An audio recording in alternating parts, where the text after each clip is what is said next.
looking for a TV platform to advertise your products? If so, you've come to the right place. We're proud to be the platform of your choice, and customer satisfaction is our #1 priority. Let our television platform help you advertise your product and services. No matter where your prospective clients are, we have the media resources to reach them. We offer the most affordable prices, and a trial will convince you. So, contact us now and find out why so many local customers come to us for all of their advertising needs.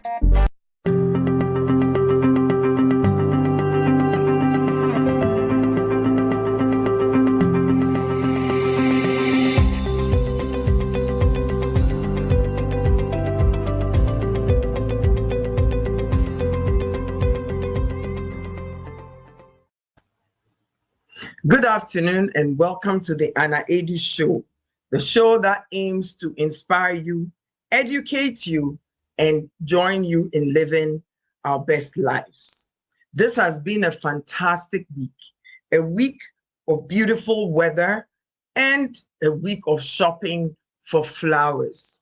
As you all know, last year I did the balcony garden and afternoon tea with Auntie Anna, where we sipped tea, we read books, and we enjoyed the flowers. So I'm excited. This week I've been working on the garden and can't wait to come to you with excerpts from various books for you to enjoy. It's always on Facebook Live. Join me for afternoon tea with Auntie Anna. It's going to be every Sunday starting from July. Today, I am happy to welcome Prof. Mfoafo McCarthy, and we're delving into something that I find is very critical in our lives, our mental health. How do we identify what mental health issues are? How do we identify that we're having mental health problems? How do we seek the help that we need? But in the meantime, and as always, let me bring you the poem for today. The poem for today is entitled Happiness. And it says, what is happiness, I hear you say? What helps us smile on those dreary days? What sends a tingle through our bones? What helps us talk in cheerful tones? How does it pick? How does it choose when to come and when to move? How does it know to work its way through every single person like me and you? Some people try so hard as they can to steal it away from another man, but it's yours forever. It's yours to keep. Don't let them take something so deep. You must look within yourself when times are blue, because happiness is a thing that lives in you. I love this poem. Why do I love it? I love it because it guides us to our own strength in our journey of hope, inspiration, and happiness, instead of depending on circumstances or other people. So we're not going to waste any more time. Let's welcome Prof. McCarthy and enter into the conversation of mental health and well-being. Good Hello, afternoon. Prof. How are you? I'm good, thank you. Good. Thank you once again for agreeing to do this. As I said to you in our discussions over the week, this is a very important thing, at least for me right now, for us to dig into this whole issue of mental health cases and circumstances and issues. So in order not to ruin who you are, I always ask the guest to tell us about themselves and what they do.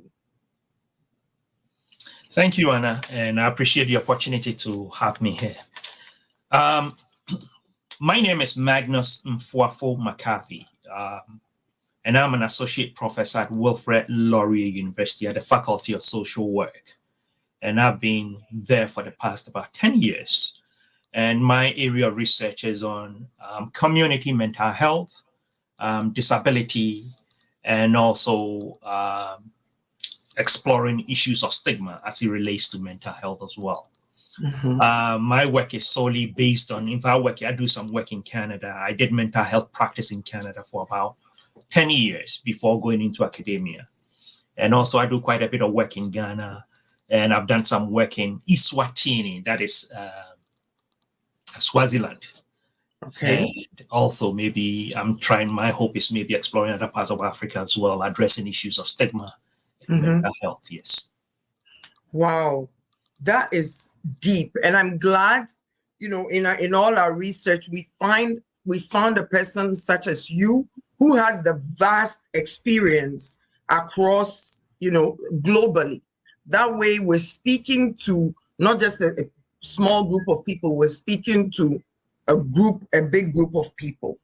So my first question is, when we say mental health, right, what do we mean? I want us to go from the basic as possible, so that anybody that is watching that maybe is going through and maybe doesn't know what that means may be able to see where it relates to them and their circumstances. Thank you very much, Anna, for the question. So before I go into that, perhaps maybe I'll try and differentiate between this idea of periodically we talk about mental health and also we talk about mental well-being, what it is. Yes. So I'll just try and give a little definition of what it is, what both are, and maybe try and explain it as well. So according to Health Canada, we describe, or maybe we try to define mental health as a condition that is characterized by changes in a person's mood and behavior that causes significant distress and impaired function. What do we mean by that? I can wake up in a day and I will feel down and not feel like going to work, not feel like interacting with people, feel like locking my door and sleeping in my room. That is okay. It's part of our day-to-day activities. Periodically, we have that blah. We use the word blah kind of life, where we just don't feel like doing certain things. But when it continues for a period of time, it affects the way we do things. It affects the way we interact with family members, the way we interact with even the community, our social lives. It affects even our jobs or even our education and other things. Then perhaps we need to look at it in terms of, well, something isn't right somewhere and we need to find a way of fixing it. And that is where we need to seek help. So we need to be conscious of that.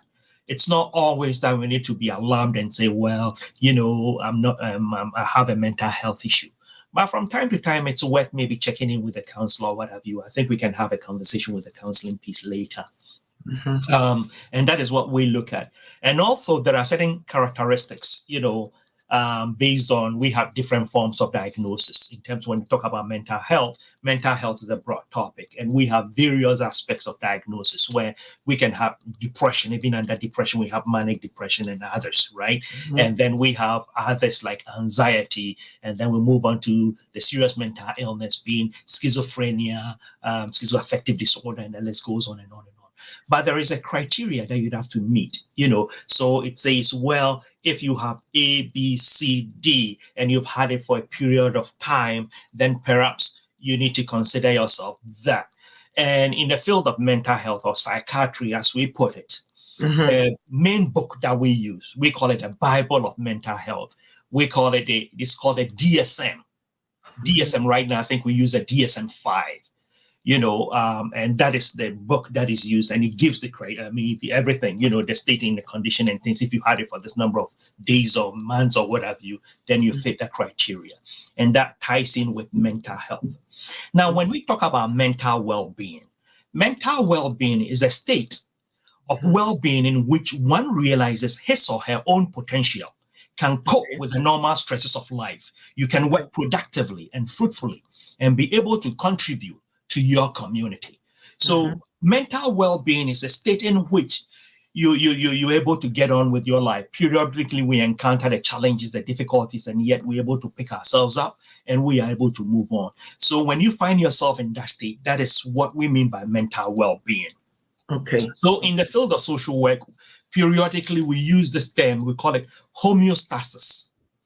And homeostasis means some form of equilibrium in life, or some form of balance. So despite the challenges and other things that are thrown at you, that you find yourself encountering and other things, yet you're able to move on and you're able to live well. It doesn't really put you down, or it doesn't really affect you seriously, so that is what we're trying to say by that. So by mental well-being, that is what we're talking about.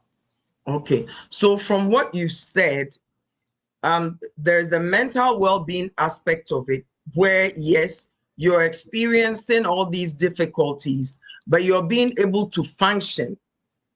Even with all the difficulties, you're being able to function at a normal place. And then there's the other side of mental health, where you're not being able to function properly. You're down a lot of the time. You're not able to mix and mingle with people. You're not able to deal with the stresses that life presents to you. That is what I got from this first part of what you said. Right. So let me clarify it a little bit more. So how is your mental well-being? And we can ask that question all the time. Usually people use mental well-being in place of mental health, right? So I can ask, how is your mental well-being? And all that I'm asking is, how are you doing mentally? How are things? How are you coping with life, the challenges and other things? And somebody can also ask, how is your mental health? Right, but what is happening is because of this, the stigma that is associated with the use of the word mental health. You can decide to use both interchangeably. Okay. How are you doing? How is your well-being? How is life treating you, and how are you getting along? So the moment we talk about your mental health, what people think is they think about a negative aspects. Hey, is there a sign of maybe schizophrenia or what have you, and those things? So that is what we mean by that. So I just thought of maybe describing both just to give clarity to the definitions here. Yes. Well, that is very, very important. So sometimes I wonder, when we talk about mental health, right? Sometimes I wonder, does everybody have some kind of mental health issue? Is it, you know what I mean? Does every one of us walking around, because nobody's free of trouble, right? So could it be said that each one of us walking around has some kind of mental health issue? It's all about how it's affecting you or not affecting you. Am I correct? Yeah, I'm yet to see a world where we would say everybody is perfect. Right, we all have something small. I mean, some aspects of it, right? I remember in Ghana there used to be this saying, this proverb, and the saying is that if you have been diagnosed with mental illness and you go to a mental institution and you are taken care of, treated, despite the treatment and everything, there's a little bit there. It's a Ghanaian proverb. Personally, I see it as more of feeding into the stigma that is associated with mental illness. Yeah. But based on your question, I think we all have, certain aspects of us that maybe people may think is weird. When we're in school, secondary school, people use the word weird. You are weird in a way, and I remember when I was in secondary school, I had a friend, I think just about going to university. What happens is because of the heat in Ghana, I tend to wash my hands a lot, and I remember she was then in nursing training, and she used to use this word upset. She had been introduced to mental health courses and other things, and she'd been taught obsessive compulsive disorder.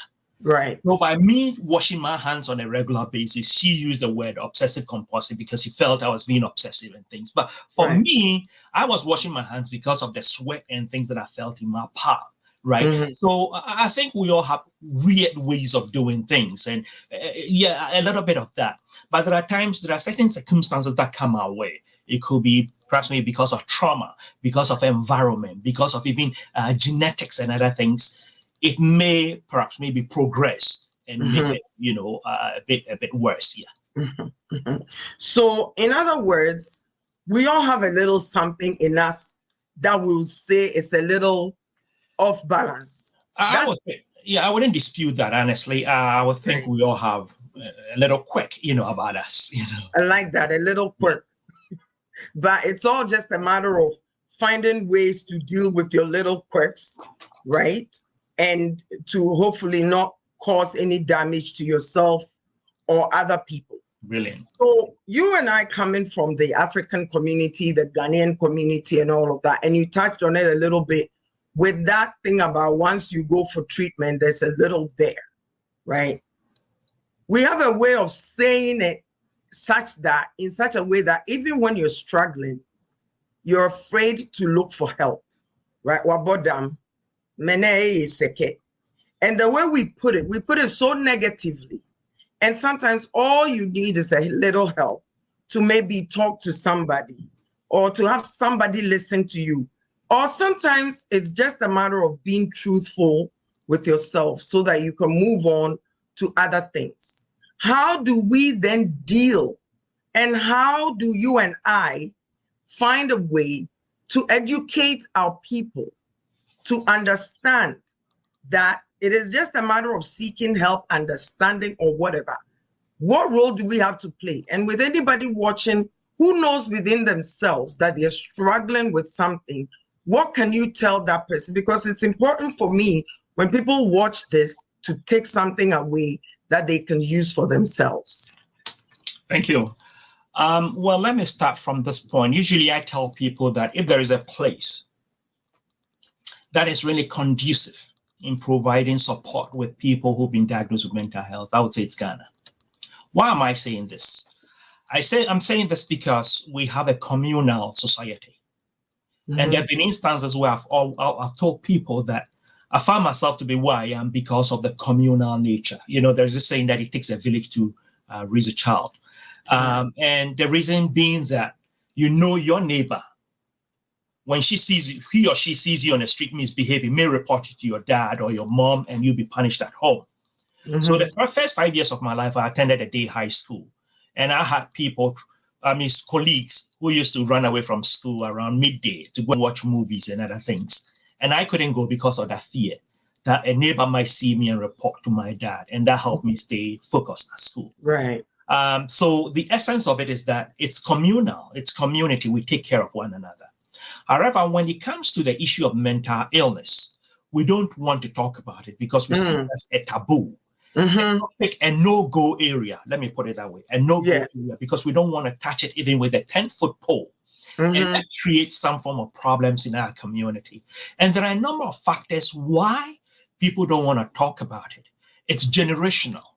It's really been with us since time immemorial, where even in our culture, there's the belief that if you're going to marry somebody and they realize that they have siblings or there's somebody in the family who has mental illness, they tell you it's a no-go area kind of thing. So a lot of people keep these things to themselves. Yes. Recently, somebody sent me an article, in fact, just this week, they said at the psychiatric unit in Accra right now, there are about 300 plus inmates or inpatients who have been cured, who've been treated, who've been treated, but they cannot be discharged because they can't find family members. They can't find family members in the sense that family members have really pushed them out, dissociated themselves from these individuals. And I remember years ago, I read research that talked about even some, when they send their family members to the hospital, they give wrong names, wrong addresses, wrong phone numbers. So they stay there for a long time. And when it gets to discharge, they contact these numbers, these addresses, and they can't reach anyone. So the families have distanced themselves from them. And it all speaks to the stigma that is associated with mental illness. Mm-hmm. Perhaps maybe we can talk about the stigma piece later. Mm-hmm. So based on your question, what can we do? In the midst of our struggles and other things, how can we reach out? I would think the only way we can do that is engaging in that conversation, having that discourse with regard to mental illness, and let people know that it's not anything, it's not abstract, it's not anything extraordinary. Because the argument that I often make is that if perhaps maybe my tummy hurts, and people will sympathize with me or even empathize with me that my tummy hurts, why wouldn't they want to empathize with me and also support me if maybe something relating to, what is up here?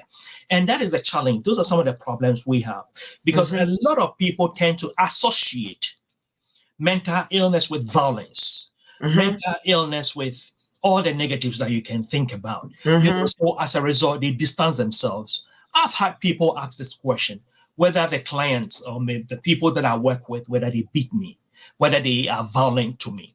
And the question that I ask is whether, if you're a doctor, the person asking the question, if the person is a lawyer or what have you, asks a similar question, whether your clients, they harm you, right?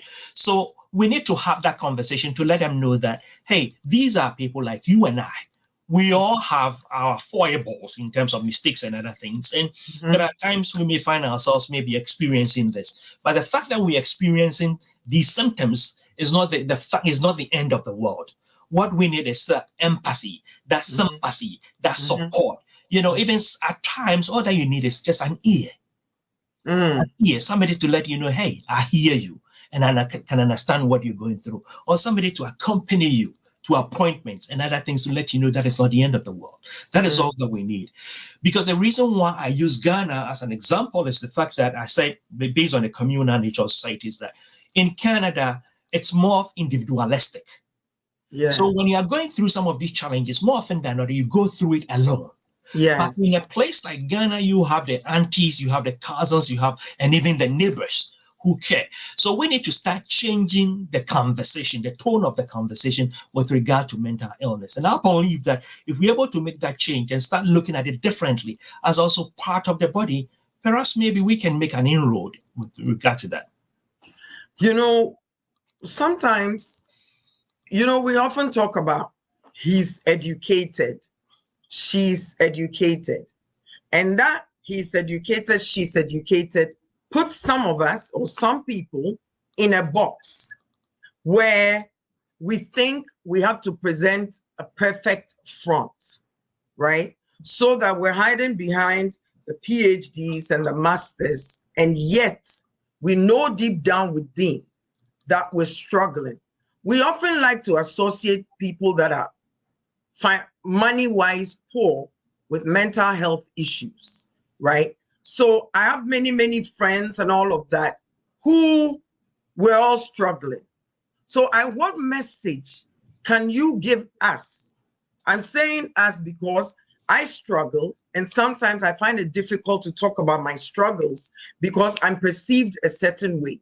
So what can you tell those of us who feel like we have an education, so we're supposed to be perfect, we're not supposed to be taught, we're not supposed to seek the help that we need? What can you tell us? Well, let me put it this way. Mental health is not, or mental illness is not a respecter of persons. Thank you. It affects people irrespective of your level of education, irrespective of your socioeconomic status, irrespective of the color of your skin, irrespective of where you come from in the world. Now, according to the World Health Organization, mental illness affects about a quarter of our population in one way or the other. All right. So what they mean is that it affects us, perhaps some of us not physically, but it affects us maybe emotionally. Somebody you work with. You may know somebody you work with, somebody you live with, somebody you interact with, somebody you know in the community. So the list goes on and on and on. So when they say 1 out of 4, that means anytime you walk on the street and you see 4 people, 1 out of them may have been impacted in one way or the other by mental illness. So that speaks to how pervasive this illness is in our society. And I think it's about time we start thinking about it outside the box. Because when we put it in a box and we think it's a poor man's illness or it's a poor man's disease or what have you, we've missed it because we are all what do you call it? Vulnerable. And it could affect us in any way, shape, or form. So I think we need to have that conversation. So the question that we have, because of maybe this person has a PhD or this person has an LLM or what have you, they don't have to have the illness, and unfortunately, because they've had it, we have to hide it and what have you. I think we are doing more harm than good.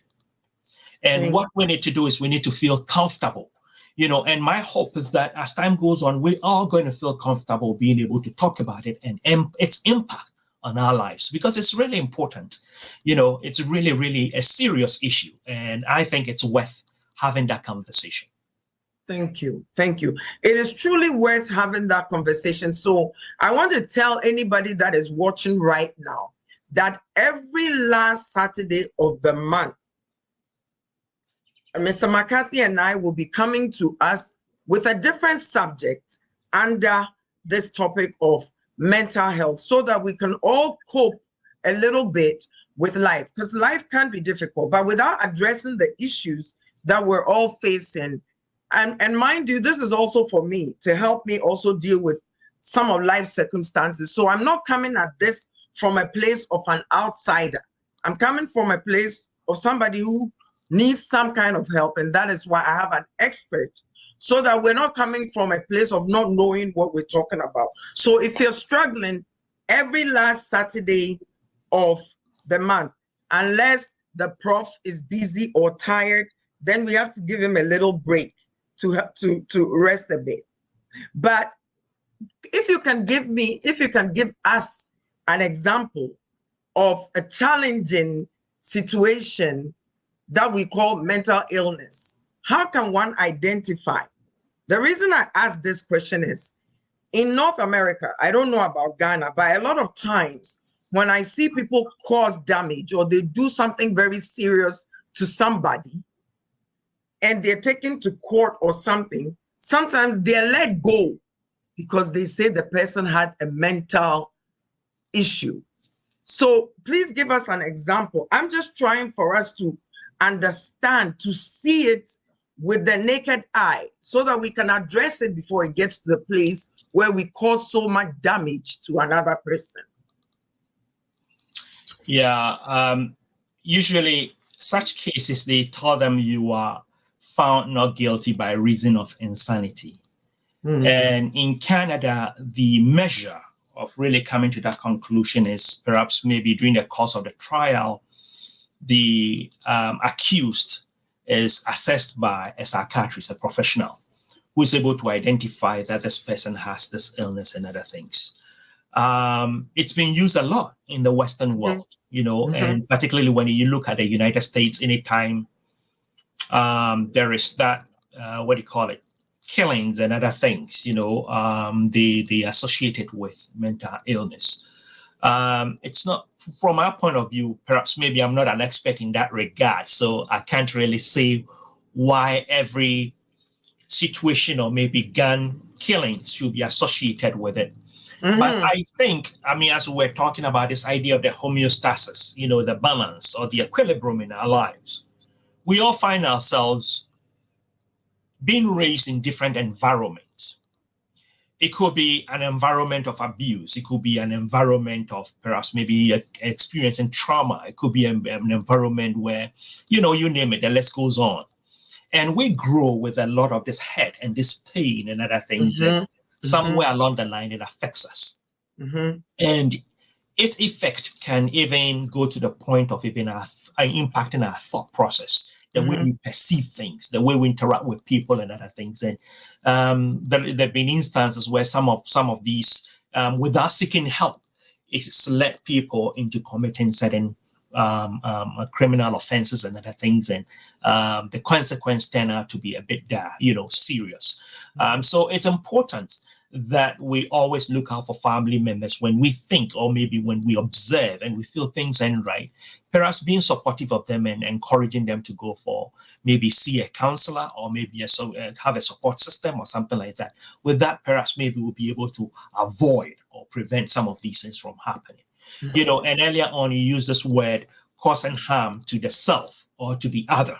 Now in Canada, we have a form that is often issued by psychiatrists or maybe physicians, you know, with regard to individuals who perhaps maybe whose behavior tend not to, maybe based on what family members describe is not appropriate.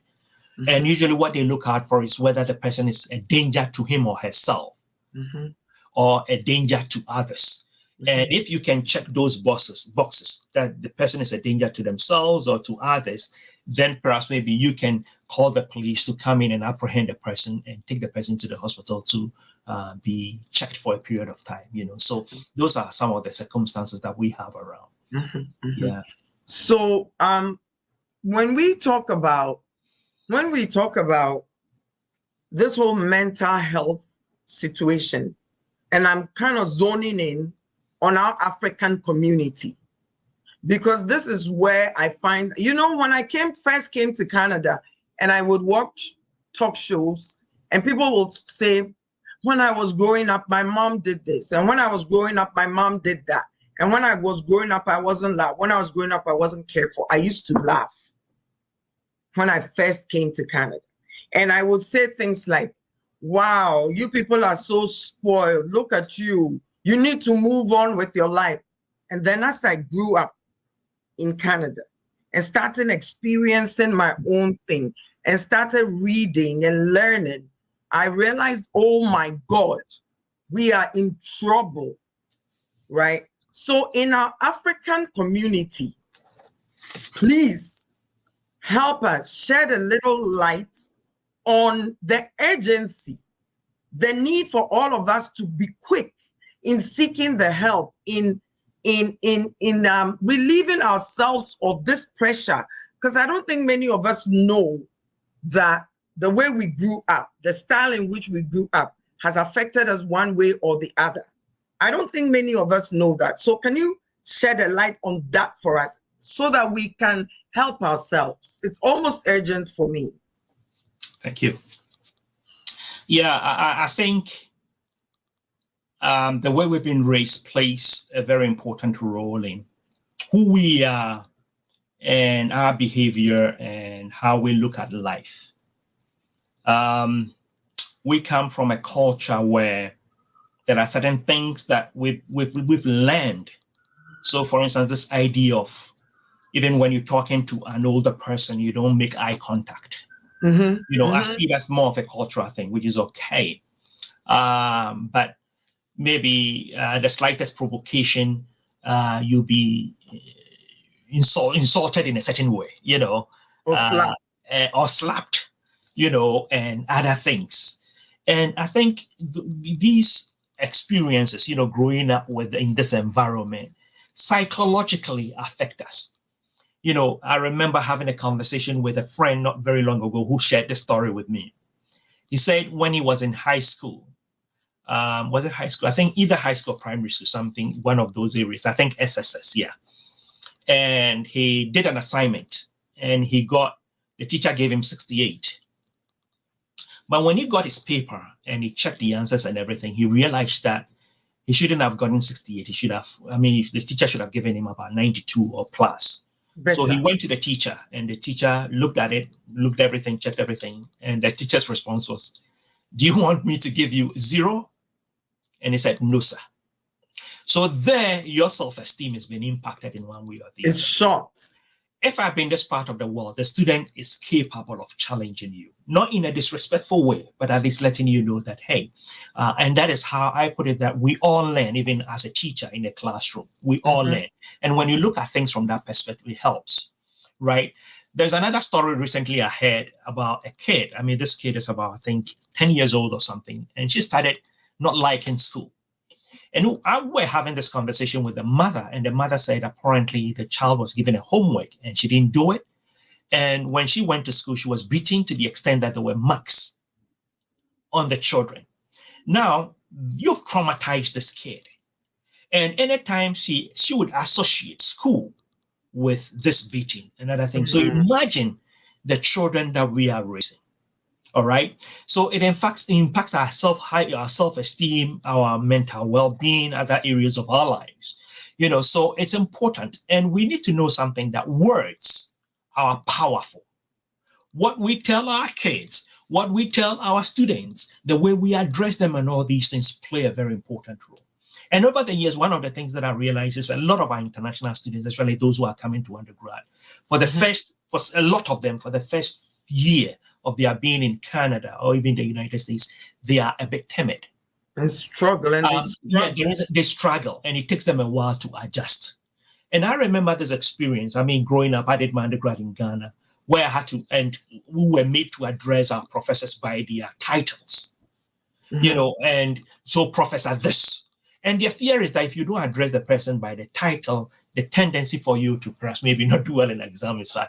And why am I saying that? I'm saying this because it also affects our self-esteem in terms of the way we see authority figures and even our thought process and other things. So there's a lot that has affected us in our growing up and all these things. So I think that, yes, I wouldn't say that based on that, we need to also live like the West. But what is important is ask ourselves, how can we engage with our children? How can we engage with our family members? How can we engage with our students in a respectful manner? Where we'll be able to draw the strength and the abilities that they have to make them better people. Children who are able to think, deeply and be able to come up with innovative ideas and how to be creative and other things. Because if we don't do that and we tend to punish them for the slightest provocation, what we are doing is we are really stifling, the abilities that God has placed in them. So these are some of the things that we need to be looking at. And as we grow up with a lack of support, with a lack of love and everything, it also affects our mental health. Why is it that we hear stories of people who are doing well? I remember 2 years ago or 3 years ago or something, there was this lady, I think she worked at a bank or something, who committed suicide by jumping from, I think, the third floor of the bank or something in Ghana. And the question that we may want to ask is, did we see this coming? How did this happen? What were the circumstances leading to this? Everybody will be seeing this woman as a banker, a respectful person in the community. Thank you. Yet when something of that nature happens, the question that we ask ourselves is, how did it happen? And more often than not, we tend to attribute it to perhaps maybe witchcraft or, all those things. But I think it's about time we start looking within and start asking ourselves the pertinent questions with regard to our interactions, how we love one another, how we care for one another, how we relate to one another as well.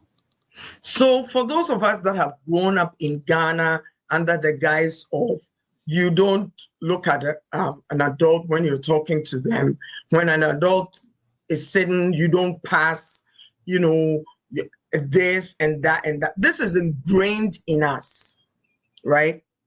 And now that we're living in North America and we talk about interaction with our children, usually when I'm interviewing, I take cues from what the person is saying. So some of the questions may not be like we set out to do, but I take cues from what the person is saying. Our children, the children that we have born, given birth to and raised here, are coming from a completely different mindset, right? From what we know. I'm finding that we have grown up in fear. We have grown up in almost being fake because we haven't been taught to be truthful to ourselves. We've been taught to be the perfect people and all of that. And I find that we're struggling with raising our children. I'm saying this because so many of us are struggling. How do we cope with this? Because this is our life now, right? This is our life now where our children, sometimes we like to say, I'm not Ghana for no, the Ghanaian children and this and that. But how do we cope with this? This is a serious topic within our communities, the African communities. How do we cope with this? Yeah, I don't know if maybe I'm an expert in this area and I can advise, but let me share a little that I think we should really explore. Should be thinking through. I'm inclined to think that a lot of us, we tend to raise our children, even though we are in North America, we tend to raise our children as if we are in Ghana. And it's a bit of a challenge, so periodically we have to take things, we say things like, don't talk back to me. Don't do this, right? So I remember when my children were young and we were raising them, you would ask them to turn off the TV. And the first question they may ask is, why? That why question. Oh. Now, in Ghana, I dare not ask my dad why. No. The moment they ask me to turn off the TV, I'm going to turn off the TV. The moment they ask me to stand up, I'm going to stand up, But here, the environment has made them realize, school and other things, that they have to ask questions. And I think that is how they learn. You need to be able to explain to the child. So assuming in Ghana, if I were to say why to my dad, I'll get my first slap. That's right. So beating, actually. assuming you decide to punish your kid for asking that question, one thing they know is that they also need to call authorities because mom has done this, right? And as a result, you bring in the social services and other things, and it affects what have you. But what we need to ask ourselves is, what is this environment? How can we engage these children?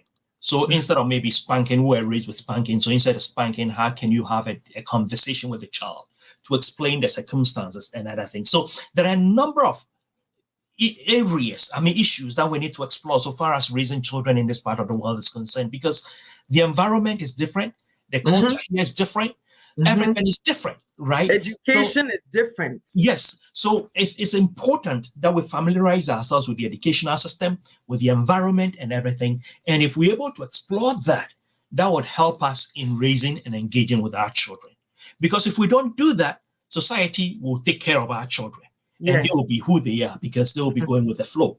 Now, imagine you dressing, having a son and dressing with the pants maybe towards around the knee area or whatever you dare not step out of the house in a place like Ghana, right? No. Here it's becoming the norm. So how can we engage, have a conversation with them, to let them know that these things, perhaps even having a conversation in terms of the genesis of these pants. Wearing the pants that way. I understand it originated from the prison system. I'm not familiar. I've not read about it. But when we're able to have these conversations with these kids, it helps. Else, we lose them and our friends, or the community will be in charge in terms of seeing what goes on in our community. Yeah. Thank you on that. That is such a core thing, because a lot of times we talk about, our community kids are in prison and this and that. And it makes me wonder, why so many? Because, well, for some of us, going to prison means that's the end of you. Whereas here in North America, going to prison could be the beginning of a new life where you change your ways and you're given the support that you need. That is why I asked that question. So we know that we grew up a certain way, and some of us, it's ingrained in us and all that. But how do we as a people now encourage our own, those of us that have grown up the way we've grown up? How do we talk to each other? How do we encourage each other without feeling like, oh, what a shame. Oh, this is so bad. How do we do that? Because I believe dialogue will help all of us. How do we do that without feeling like we're putting the other person down? The other person doesn't feel like you're putting them down or calling their names. You know what I mean? How do we do that? So are we looking at this in light of mental health? Yes. Right. So I think there's a lot of factors here. When, especially those of us in the diaspora, the odds seem to be somewhat against us. What I mean by the odd being against us is that we find ourselves in an environment where we are struggling with a lot of things. Number one, the socioeconomic environment. Some of us, we have certain professions back home, and we are here working in areas where perhaps maybe it's not what we're trained for, or even below us and things like that, number one. Number two, there is this thing that because of George Floyd, we are talking about it now, systemic racism. And because of who we are and things, and it's impacting us, in our day-to-day activity. So there's a lot that is against us. And I think what we need to do is, it's important for us to build trust. Trust goes a long way, because when you look at other immigrants, certain communities, they have that connection, that unity, where they're able to support people to set up businesses and other things. I think we lack that in our community. And I think we need to, if we're able to build that trust, because some people, because of there's a lack of trust because they've been burned. What I mean by burned is that maybe they share their secrets to other people, and people went sharing the gossiping or talking to others about it. Right. So how can we build that trust where if I'm not feeling well, I can pick up my phone and call you and say, hey, Anna, today I think I'm not doing okay. So is there a way by which perhaps maybe you can be there for me for the next couple of days or something? And if we can build that trust, that would go a long way. Now, the other thing we need to do is, I think we also need to one thing I know based on my work is the fact that a lot of us, because we've not been exposed to counseling way back home and other things, we think people who seek counseling are weaklings, so we dare not explore that. But I think it's really important that we do that. We check in, or we have somebody, a counselor or somebody that we look up to that we think can give us advice, that we check in from time to time. These things are healthy. I was surprised a couple of years ago when I read about Rick Warren, who said periodically he and his wife, they go for counseling to check. He says, we go in to tweak things. And I think it's important. And they've been together for a long time. And if we can explore that, I think it will make us better people. But it all boils down to perhaps maybe changing our, having some mental reconditioning, changing our thought process with regard to the way we perceive counselors. And I'm saying this because I remember when I started at Laurier, I was engaging in a research project, and I was trying to interview people from the African continent, people from the racialized people from Africa with regard to the experience with mental illness. So I was directed to a community leader from an African country that I'm not going to name. And during the course of conversation, one of the things he said is that, well, we Africans, we don't believe in counseling. And I was blown away. And this individual happened to come from a war-torn country, where, some of the abuses that people have to go through, you can't comprehend. Yes. And I was blown away by that. And that speaks to the perception of a lot of people in our community. We feel that perhaps maybe paying a little money here and there to go see somebody is a waste of money and it's not part of our culture. But believe you me, it's really very helpful, and it will be money well spent. And I think it's about time we start having that conversation, because we need that. Thank you. Please repeat that counseling part again. Please repeat it so that we can hear it loud and clear, because I think I'm at a place where I'm like, that struggle is not necessary to carry on forever till you die. There's a life to live. So please hint on the fact that it's a necessity. It's almost a necessity to go for counseling.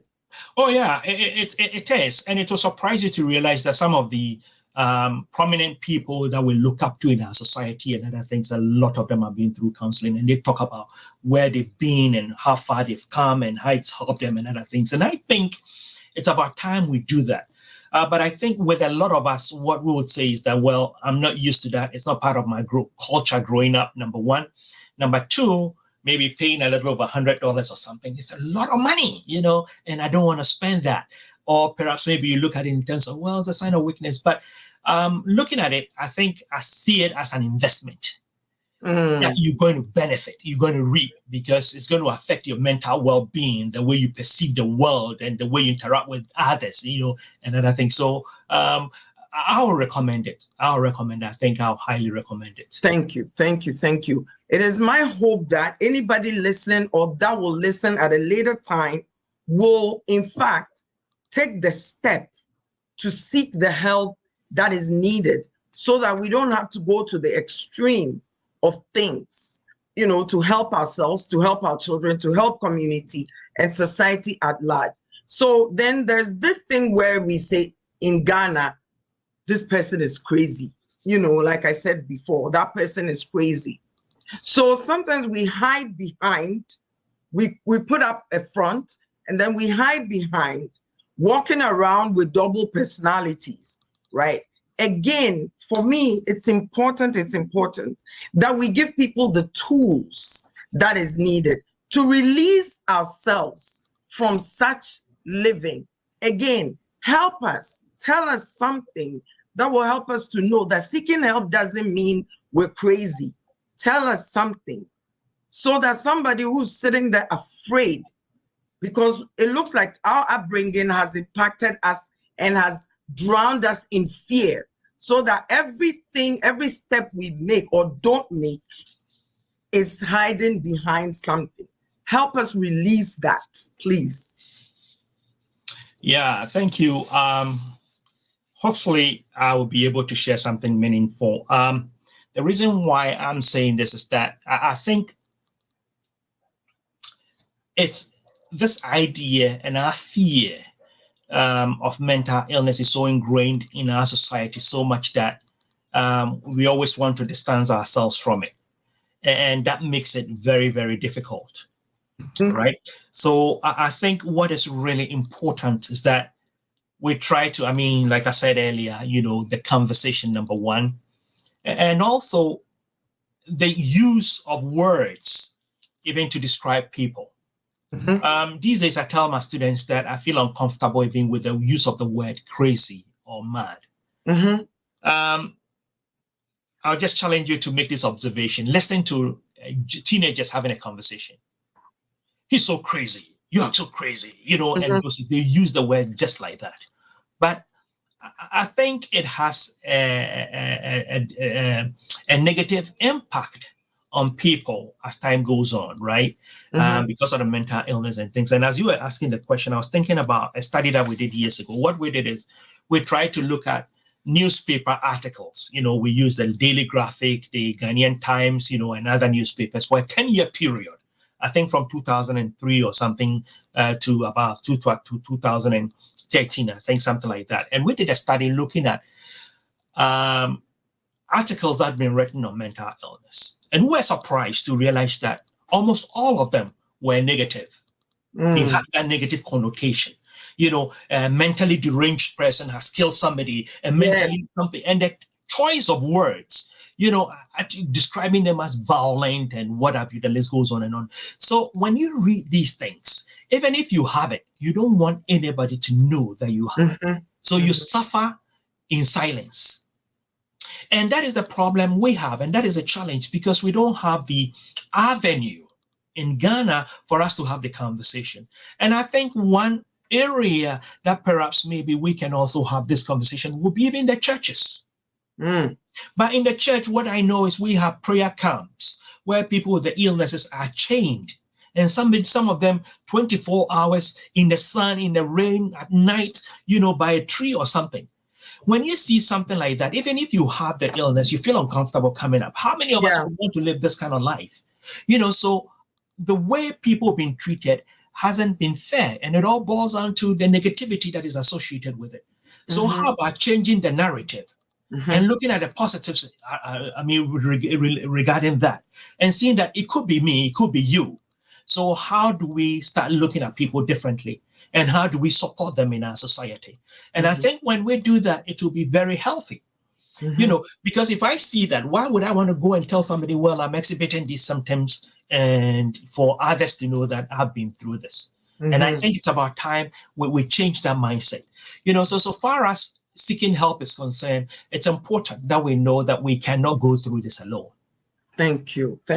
So for those of us here that have come from Ghana and are now professionals and living in our beautiful homes and things like that, but we know that we are struggling. You gave us the example of Ghana, right? But it's very easy to cover up our pain and our sorrow and our fears and all of that here in North America, particularly in our African community. We can speak on that because we're in that community. It's not that we're ignoring anybody else. How do we cope? Because I come across so many women, which is another topic altogether, who are complaining, but don't know which way to go.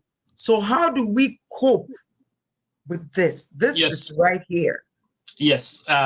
Thank you very much. And you said it rightly. We all go through it, and we all have the challenges. How do we feel comfortable talking about it? So let me use a scenario here.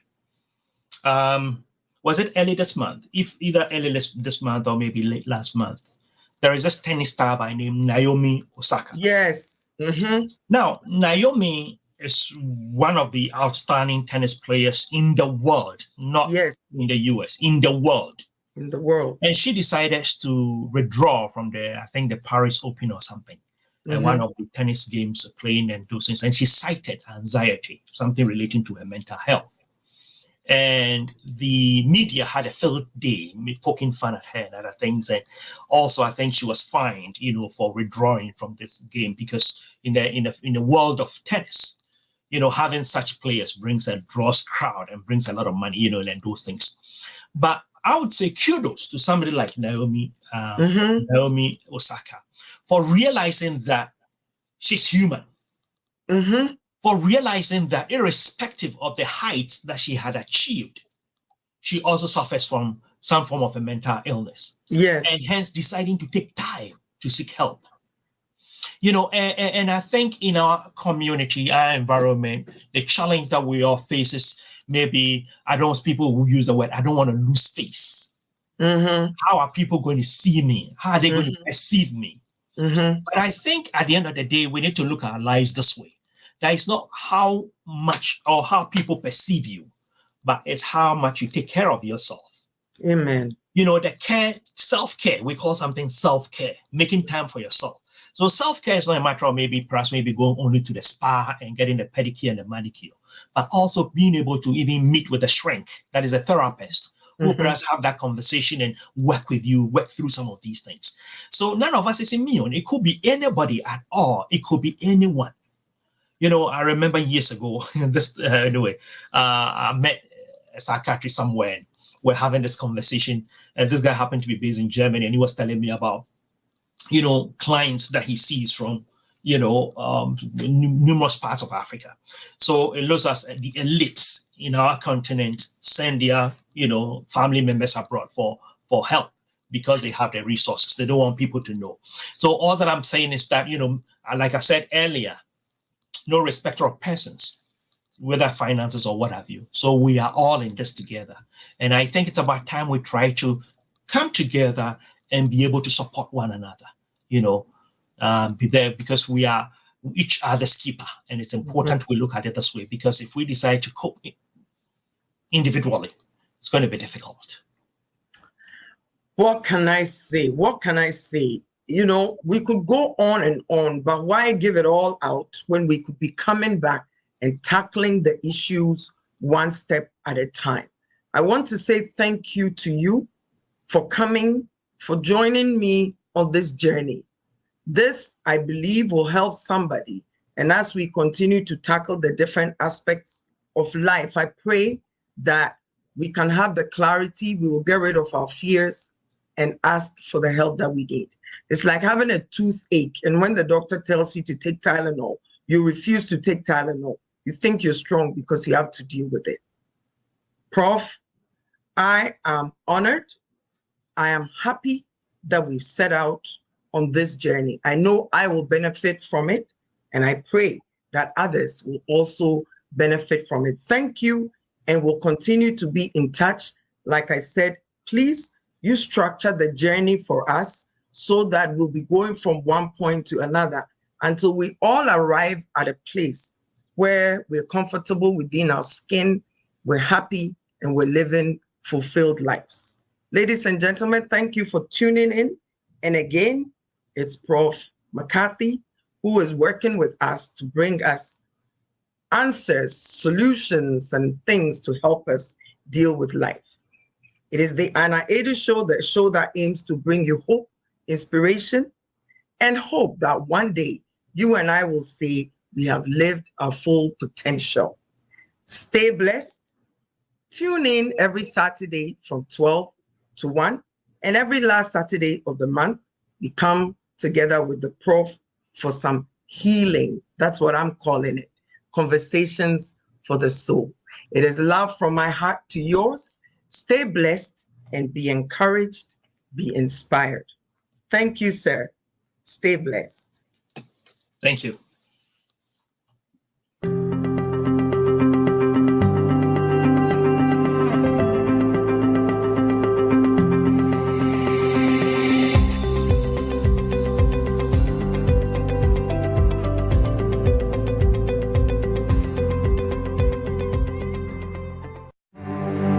TV.